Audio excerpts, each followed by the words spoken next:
Hello guys, how are you? I'm Hardeep Singh. Welcome back to your own YouTube channel.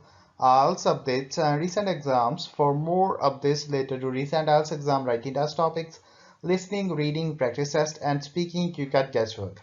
Please, guys, participate in everyday listening and reading practice test to achieve your desired band score in your actual IELTS exam. Please hit the like and subscribe button. Press the bell icon for the upcoming notifications. Don't forget like, subscribe and share my YouTube channel and my Facebook page, IELTS updates and recent exams. Part 1. Look at questions 1 to 5.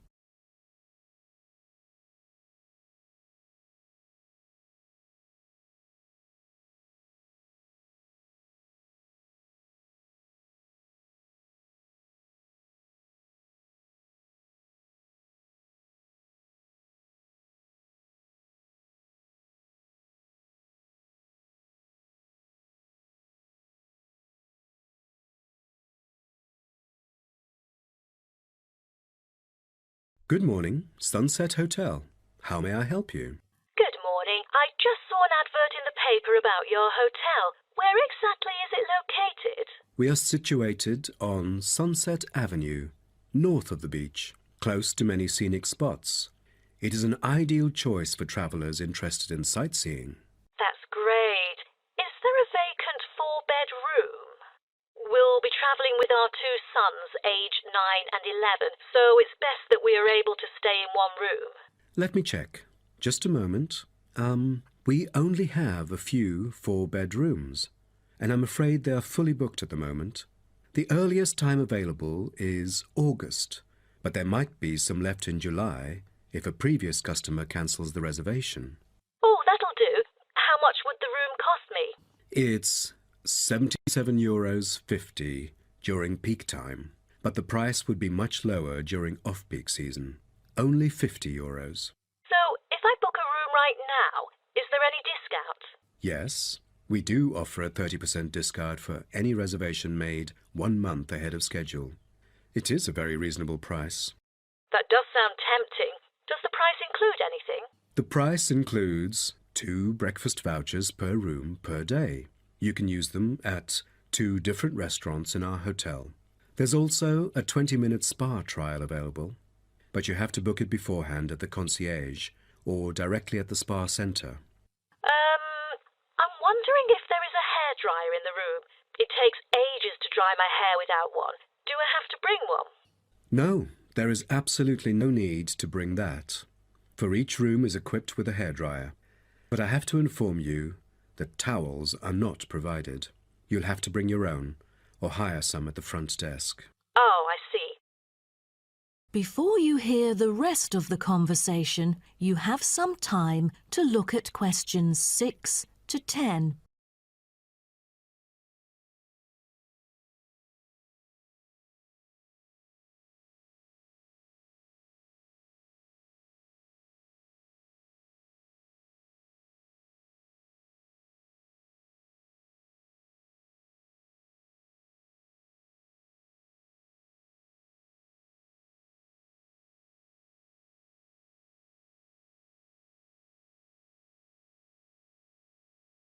Before making a reservation, can you tell me a little bit more about your hotel? Sure, no problem.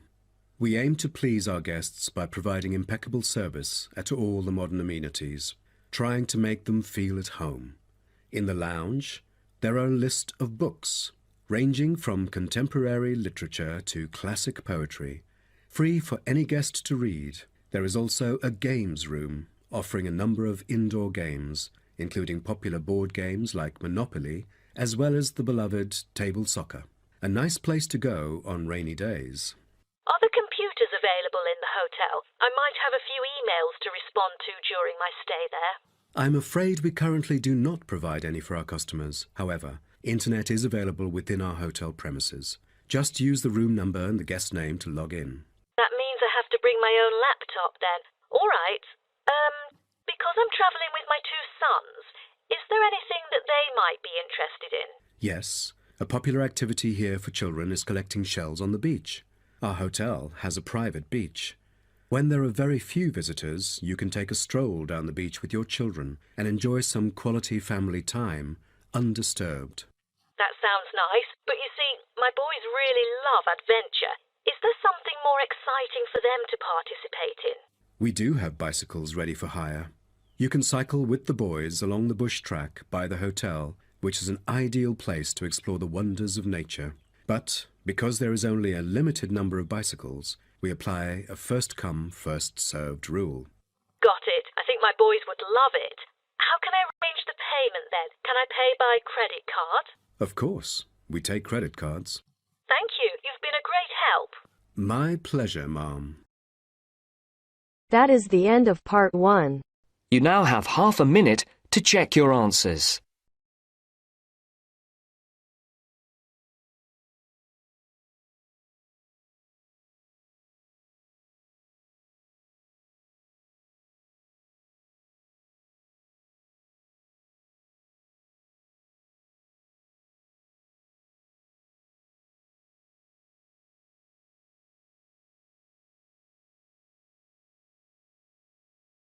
Now turns to part 2.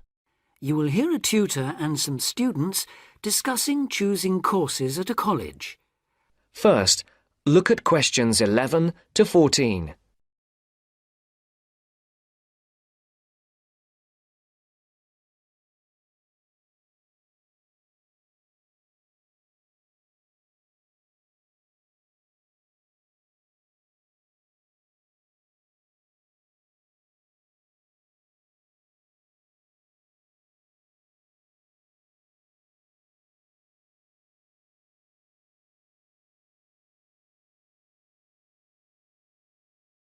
As you know, this week you choose your modules for the first year of study. So this introductory meeting is aimed at helping you make informed choices. I think the best way to do this is on a question and answer basis. So who'd like to start? Pat? Yes. There's something I've been wondering about. Will my choice affect my career opportunities? Well, for most students, the choice of Level 1 modules won't be crucial in terms of a later career. In fact, many graduate-level jobs will accept graduates from a range of degree courses.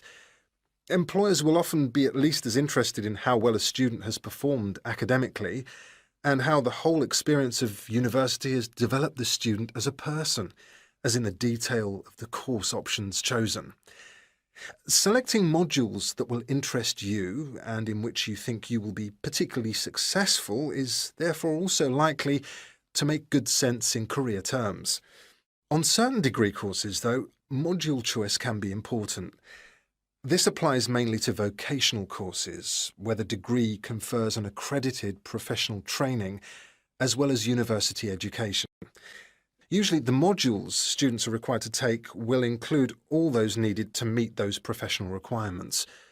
Your academic department, in this case Chemical and Process Engineering, and the university's career service will be able to advise you, and will be pleased to help you sort out anything you're not certain about.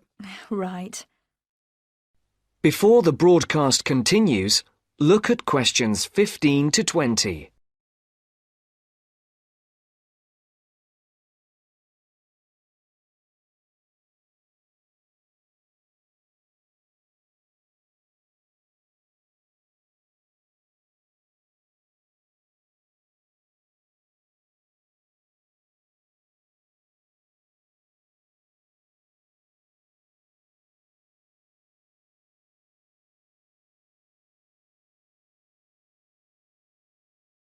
I'd like to ask a few things about the Applied Chemical Engineering module.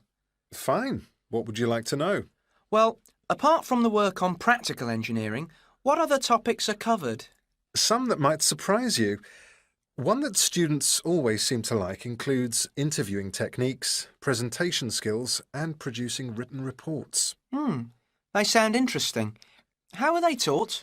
Through lectures, practical classes, and personal tutorials. Applied chemical engineering lasts all year, of course, so there's plenty of time. And what about assessment? Through project work, usually, or dissertation. Not exams as such. Is that the same for the information technology part of the module? Yes, things like word processing and learning to create spreadsheets are tested in a similar way on this module. That's not the case in some other modules, is it? No, it isn't. Are you thinking of any in particular? Yes, I'm considering doing fluid mechanics. Ah. The work on flow analysis looks interesting, and I like the look of some of the other topics too. So, how is that module tested? That's one of those which still uses written exams. The sit-down, formal type, I'm afraid. Oh, that doesn't matter. I quite like that kind, as it happens. Pat, you've got a question. Yes. I was wondering about Science 1 in chemical engineering. How is that organised? It's a bit different from other modules, isn't it? Yes, it aims to give the necessary basis of physics and biology for those students who haven't studied the relevant subjects at A-level or equivalent. In practice, it means that students who have already studied physics are excused the physics lectures, while those who've done biology are exempt from attending the biology lectures. In the second part of the module, you're assessed on your project work in one of those subjects. And does the teaching approach differ too? Yes, particularly in one respect. You're encouraged to learn by working out the solutions to problems for yourself. I like the sound of that. OK. Anything else? Yes, I believe it's possible to do a modern language as part of the course. Can you tell me a bit about the Spanish 1A module? Certainly.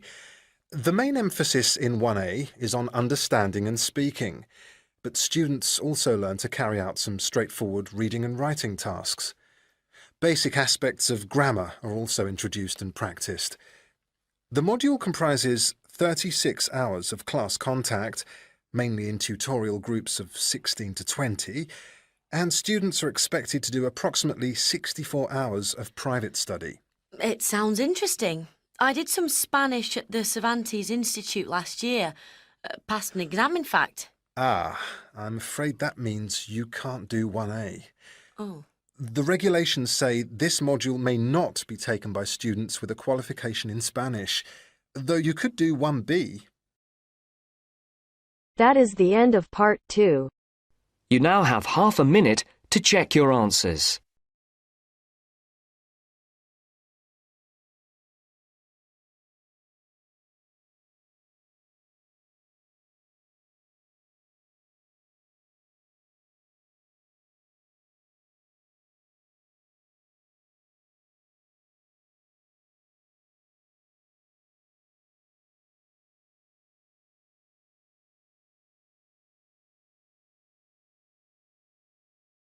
Now turns to part 3.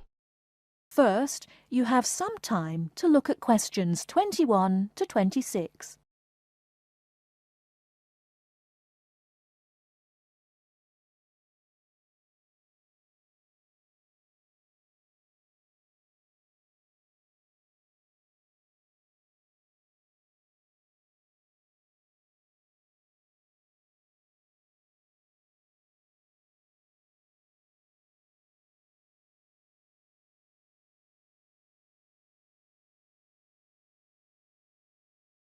Over the past 50 years, there have been some radical changes in medicine as it is known in the West.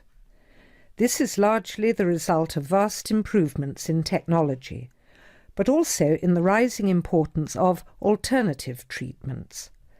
I have with me today Matthew East, a registered osteopath and a supporter of alternative techniques in healthcare.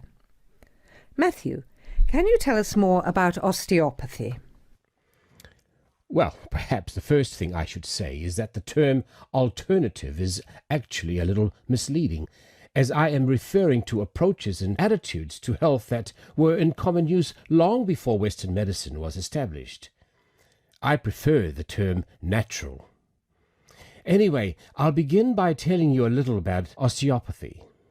Basically, osteopathy is the manipulation of muscles in order to alleviate stresses and tensions that lead to pain. Now, unlike Western medicine, osteopathy considers the whole body, not just the affected area, and this is a very important principle of natural remedies.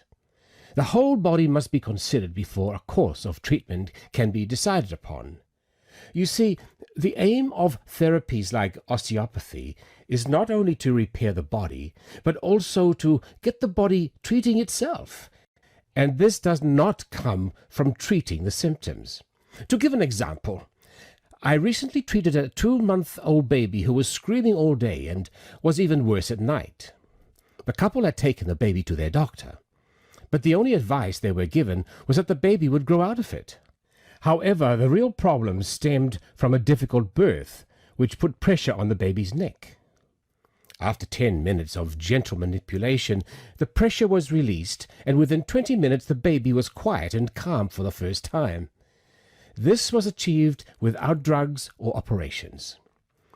Avoiding such invasive methods of treatment highlights another of the differences between Western medicine and a more natural approach. You see, Western medicine often uses surgery in order to find a solution to problems that could have been addressed with simple remedies. A medical approach that looks closely at how essential an operation is before it is performed would offer patients a considerably less stressful method of treatment, not to mention the financial savings. Natural remedies actually amount to about 10% of the cost of a Western course of treatment. Before you hear the rest of the talk, you have some time to look at questions 27 to 30.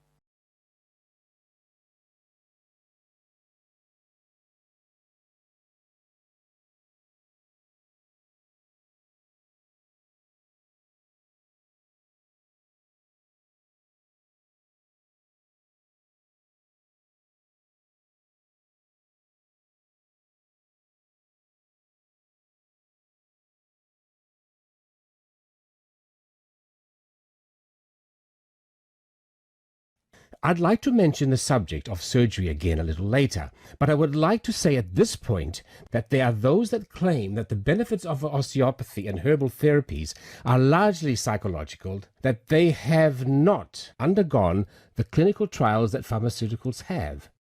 To answer that, you only need to look at the example I gave earlier of the baby that stopped crying less than an hour after treatment, but was obviously far too young to react because of purely psychological factors. Another example can be seen in the successful use of acupuncture in the treatment of animals. In response to criticism regarding clinical trials, it is worth noting that the power of pharmaceutical companies is such that, although some drugs fail the standards required of them, they are sometimes still prescribed by doctors. Moving on to another point, it should be stressed that natural remedies, in addition to having no side effects, can also be applied to any patient. Now, I'm not suggesting that the same treatments are used indiscriminately. Although natural remedies can be used with any age group, the treatment selected is very specific to the person. By this I mean that not only the general health of the patient needs to be considered, but also their habits, diet, and lifestyle in order to build a complete picture.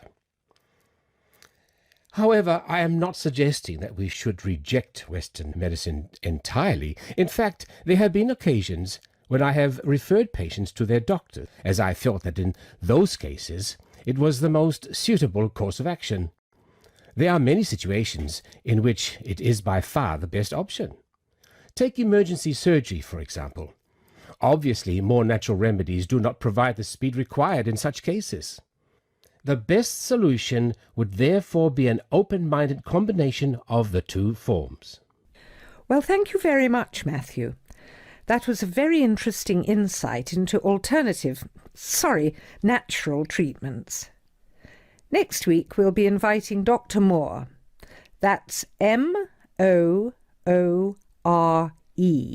onto the programme to argue his case as a doctor. Until next week, then, goodbye. That is the end of part 3. You now have half a minute to check your answers.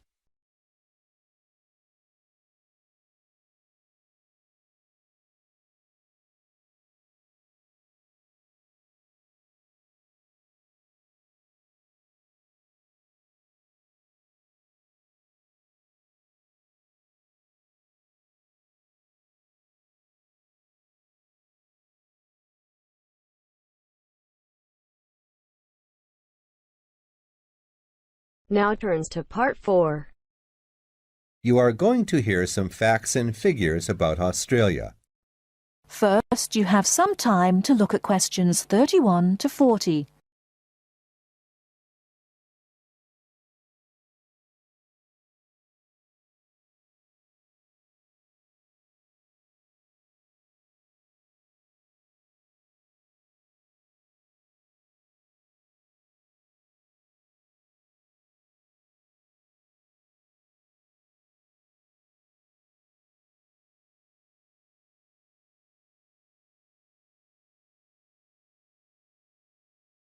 Now, I should tell you that the country of Australia is made up of 6 states and 2 territories. These are the Australian Capital Territory, New South Wales, the Northern Territory, Queensland, South Australia, Tasmania, Victoria, and Western Australia. The national capital is Canberra. Right, let's turn to the Australian economy. Australia has a prosperous Western-style capitalist economy. Australia is a major exporter of agricultural products, minerals, metals, and fossil fuels. Commodity prices have a big impact on the economy. Australia suffered from the low growth and high unemployment typical of the OECD countries in the early 1990s, but the economy has expanded at reasonably steady rates in recent years. In addition to high unemployment, short-term economic problems include how to balance output and inflation and how to stimulate exports. The economy is made up like this: agriculture, 3.1%, industry, 27.7%, services, 69.2%. The labor force has a similar pattern. The total labor force is 8.2 million. 34% work in finance and services, 23% work in public and community services, 20% work in the wholesale and retail trade, 17% work in manufacturing and industry, and 6% work in agriculture. What are the chief industries of Australia? They are mining, industrial, and transport equipment, food processing, chemicals, and steel. What are Australia's main agricultural products? They are wheat, barley, sugarcane, fruit, cattle, sheep, and poultry. And who do we sell our products to? At present, our chief export market is Japan, which takes 24% of our exports. After that, South Korea takes 8%, and New Zealand and the U.S. each take 7%. In years to come, however, we expect China to become a significant trade partner. China already supplies 5% of Australia's imports. This is the same amount as New Zealand. Meanwhile, we take 1/5, in fact 22% of our imports from the U.S., 17% from Japan, and 6% from the UK. So what sort of things does Australia import? Well, we import a lot of machinery and transport equipment, especially computers and office machines, also telecommunications equipment, and in addition we have to import oil and petroleum products. So let's move to the subject of communications in Australia. We have an estimated 8.7 million telephones and 9.2 million televisions. There are some 134 television broadcast stations and 325 radio stations. The related subject of transport is naturally very important in such a big country as Australia. Let's look at highways first. There are 2 kinds of highways, paved and unpaved. Paved highways are regular roads with a permanent surface. But actually, we have more unpaved highways, around 60%, than paved, when all the country roads are included. In addition, Australia has a railway network of over 38,000 kilometers. But you'll probably find it hard to believe how many airports we've got. 10, 20, 50, No, the total is 443. Of course, this includes many short runways on farms and in the outback. There are only 9 airports with runways of more than 3,000 meters. That is the end of part 4. You now have half a minute to check your answers. So guys, don't forget like, subscribe and share my YouTube channel and my Facebook page, IELTS updates and recent exams. For more updates related to recent IELTS exam writing test topics, listening, reading, practice test and speaking, you got guesswork. Please guys, participate in everyday new IELTS listening and reading practice tests to achieve your desired band score in your actual IELTS exam. For more IELTS material, visit my official website www.ieltsupdatesandrecentexams.com. The link is given below in the description. If you need PDF files of latest IELTS material, then please join my Telegram channel. So guys, please write your score below the comment section. Again, thanks for listening. God bless you all guys. Stay tuned, stay safe.